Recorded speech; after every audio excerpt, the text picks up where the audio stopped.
श्री कनकधारा स्तोत्रम हिंदी में।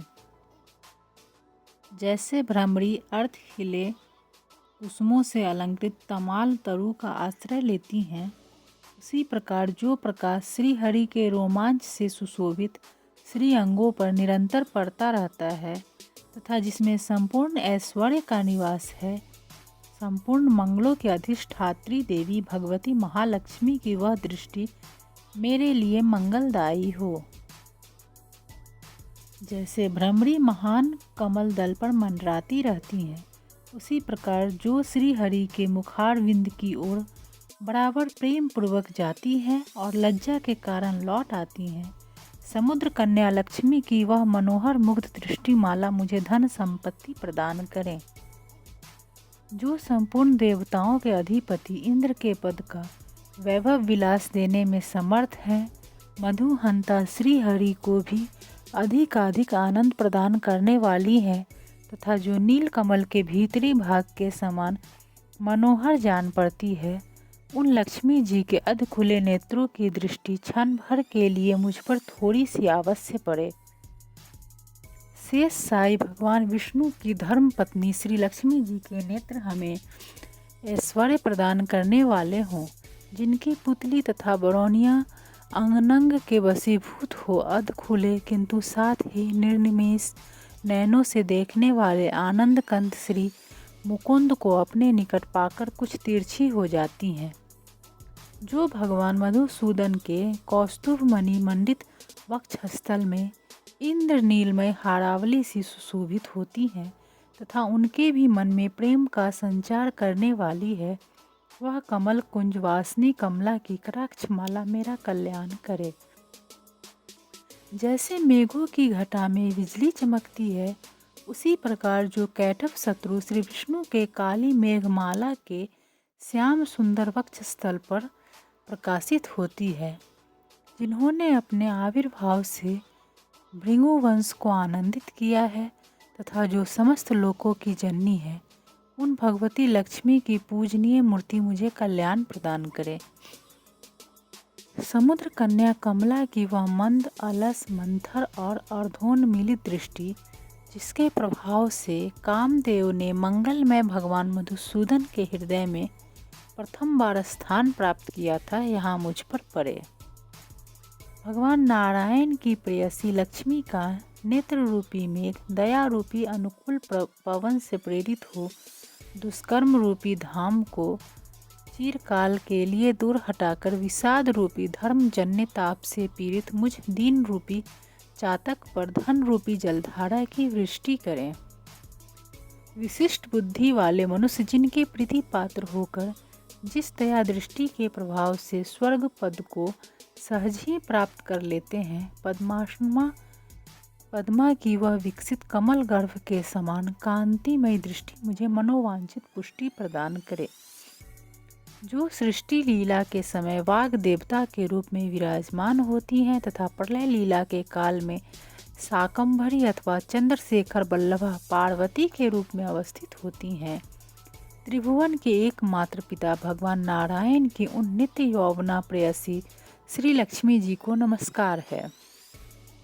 माता शुभ कर्मों का फल देने वाली श्रुति के रूप में आपको प्रणाम है। रमणीय गुणों की सिंधु रूपा रति के रूप में आपको प्रणाम है। कमल वन में निवास करने वाली शक्ति स्वरूपा लक्ष्मी को नमस्कार है तथा पुष्टि रूपा पुरुषोत्तम प्रिया को नमस्कार है। कमल वदना कमला को नमस्कार है। क्षीर सिंधु सभ्यता श्रीदेवी को नमस्कार है। चंद्रमा और सुधा की सगी बहन को नमस्कार है। भगवान नारायण की वल्लभा को नमस्कार है। कमल सदृश नेत्रों वाली माननीय माँ, आपके चरणों में किए गए प्रणाम संपत्ति प्रदान करने वाले, संपूर्ण इंद्रियों को आनंद देने वाले, साम्राज्य देने में समर्थ और सारे पापों को हर लेने के लिए सर्वथा उद्यत हैं, वे सदा मुझे ही अवलंबन दें।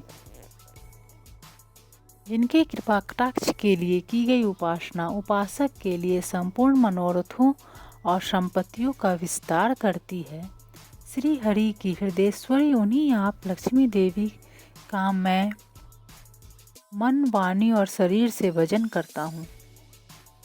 भगवती हरिप्रिया, तुम कमल वन में निवास करने वाली हो। तुम्हारे हाथों में नीला कमल सुशोभित है। तुम अत्यंत उज्ज्वल वस्त्र, गंध और माला आदि से सुशोभित हो।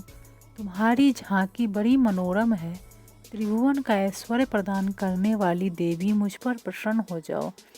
दिग्गजों द्वारा सुवर्ण कलश के मुख से गिराए गए आकाश गंगा के निर्मल एवं मनोहर जल से जिनके श्री अंगों का अभिषेक संपादित होता है, संपूर्ण लोकों के अधीश्वर भगवान विष्णु की गृहिणी और क्षीर सागर की पुत्री उन जगजननी लक्ष्मी को मैं प्रातः काल प्रणाम करता हूँ। कमल नयन केशव की कमनीय कामनी कमले, मैं अकिंचन मनुष्यों में अग्रगण्य हूँ, अतएव तुम्हारी कृपा का स्वाभाविक पात्र हूँ। तुम उमड़ती हुई करुणा की बाढ़ की तरह तरंगों के समान कटाक्षों द्वारा मेरी ओर देखो। जो मनुष्य इन स्तुतियों द्वारा प्रतिदिन वेदत्रय स्वरूपा त्रिभुवन जननी भगवती लक्ष्मी की स्तुति करते हैं, वह इस भूतल पर महान, गुणवान और अत्यंत सौभाग्यशाली होते हैं तथा विद्वान पुरुष भी उनके मनोभावों को जानने के लिए उत्सुक रहते हैं। इति कनकधारा स्तोत्रम समाप्तम। श्री लक्ष्मी स्तोत्र हिंदी में। इंद्र ने स्वर्गलोक में जाकर फिर से देवराज्य पर अधिकार पाया और राज सिंहासन पर आरूढ़ हो पद्महस्ता श्री लक्ष्मी जी की इस प्रकार स्तुति की। संपूर्ण लोकों की जननी, विकसित कमल के सदृश नेत्रों वाली, भगवान विष्णु के वक्ष स्थल में विराजमान कमलोद्भवा श्री लक्ष्मी देवी को मैं नमस्कार करता हूँ। कमल ही जिनका निवास स्थान है, कमल ही जिनके कर कमलों में सुशोभित है तथा कमल दल के समान ही जिनके नेत्र हैं, उन कमल मुखी कमल नाभ प्रिया श्री कमला देवी की मैं वंदना करता हूँ। हे देवी, तुम सिद्धि हो, स्वधा हो, स्वाहा हो, सुधा हो और त्रिलोकी को पवित्र करने वाली हो तथा तुम ही संध्या, रात्रि, प्रभा, विभूति, मेधा, श्रद्धा और सरस्वती हो।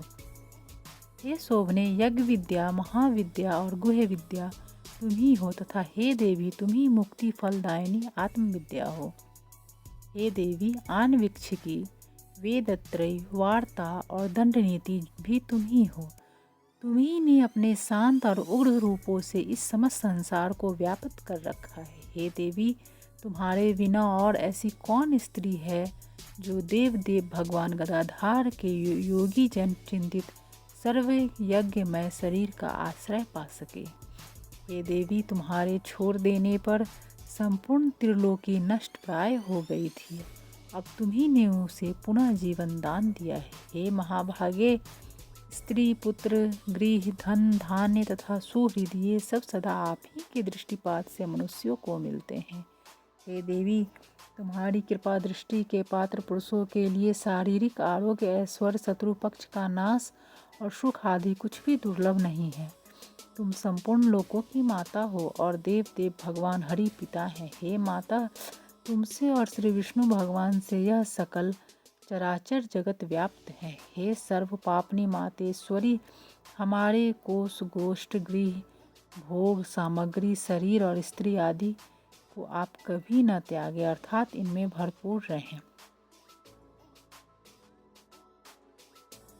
हे अमले, जिन मनुष्यों को तुम छोड़ देती हो उन्हें सत्य, शौच और शील आदि गुण भी शीघ्र ही त्याग देते हैं। तुम्हारी कृपा दृष्टि होने पर तो गुणहीन पुरुष भी शीघ्र ही शील आदि संपूर्ण गुण और कुलीनता तथा ऐश्वर्य आदि से संपन्न हो जाते हैं। हे देवी, जिस पर तुम्हारी कृपा दृष्टि है वही प्रशंसनीय है, वही गुणी है, वही धन्य भाग है, वही कुलीन और बुद्धिमान है तथा वही सूरवीर और पराक्रमी है। हे विष्णु प्रिय, हे जगत जननी, तुम जिससे विमुख हो उसके तो शील आदि सभी गुण तुरंत अवगुण रूप हो जाते हैं।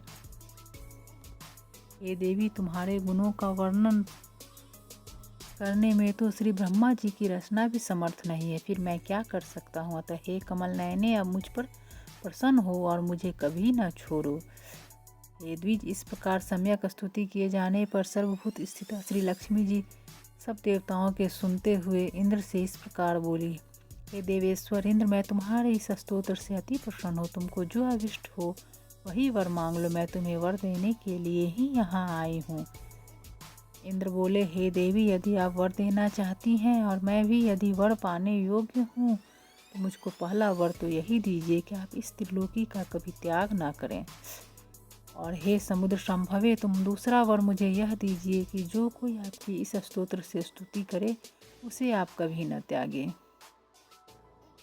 लक्ष्मी जी बोली, हे देवश्रेष्ठ इंद्र, मैं अब इस त्रिलोकी को कभी न छोड़ूंगी। तुम्हारे इस स्तोत्र से प्रसन्न होकर मैं तुम्हें यह वर देती हूँ, जो कोई मनुष्य प्रातः काल और सायंकाल के समय इस लक्ष्मी स्तोत्र से मेरी स्तुति करेगा उससे भी मैं कभी विमुख न होंगी।